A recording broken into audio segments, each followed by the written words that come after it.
I was told by many of you that this man didn't believe in the existence of the devil, that he merely used the devil as a symbol to show their independence, that they answer to no one but themselves, and so there are two things I want to address in this video. The first is, despite all the many things he did, why wasn't he ever been in the state that someone like Anneliese Michel went through before? And the second part is, there's something he said reminded me of a clip of Father Anneliese on proving our loyalty to God. So I'm going to share just a very short clip from one of his interviews, so that the clips of the priests I'm sharing with you after will make more sense. Listen to this for a moment. To the detractors or the accusers or the people of the other side, I would say that they would make ideal human sacrifices. Jehovah and Jesus and all that. And I tried it. Oh, Lord knows I tried it, but it didn't work. And so I thought to myself, well, a lot of gobbledygook. If I'm going to call up any demons, if I'm going to get any magical power, if I'm going to get anything going my way, I better get on the side of those guys instead of protecting myself from them. I love life very much. And it's been said that I can't possibly love life, that I'm a very unhappy man, or must be a very unhappy man.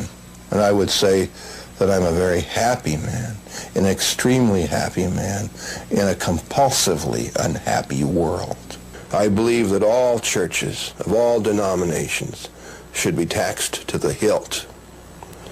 If churches were taxed as any other business, because that's what they are, simply businesses, if they were taxed, the national debt would be wiped out overnight. And so back to the first point I wish to make. Why wasn't he ever possessed by the demon, or went through something like what Anneliese Michel went through before? And believe it or not, many trolls and atheists just love to bring this point up in the comments. I would say that the demon has nothing to gain from that. If the person doesn't believe in the devil or evil spirits, then the devil would have them exactly where he wants them to be, in disbelief. So it would be the case, is the devil going to attack somebody that's really devout or unbelief? You could say that if the devil has already won somebody over, then there's really no reason to attack them.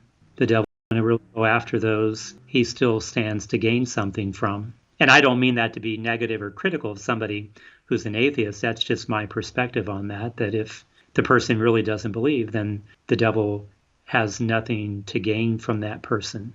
Because if the devil were to scare them, then that fear might lead them into a relationship with God, and certainly the devil wouldn't want that. So I would say the devil is happy with the person where they are. And the second point is on our loyalty to God, and this particular part of his interview really reminded me of that clip of Father Anneliese. But let me just play this again before I share the clip I'm referring to. If I'm going to call up any demons, if I'm going to get any magical power, if I'm going to get anything going my way, I better get on the side of those guys instead of protecting myself from them. And here's the clip of Father Anneliese I was referring to earlier. Please listen to this. To try to make this very brief, as you well know, Adam knew no sin before original sin. And there was no need for the devil to get in the way, if not for Adam to prove his loyalty to God. So he allowed the devil, the fallen angel, to enter a paradisiacal state called Eden that had no sin.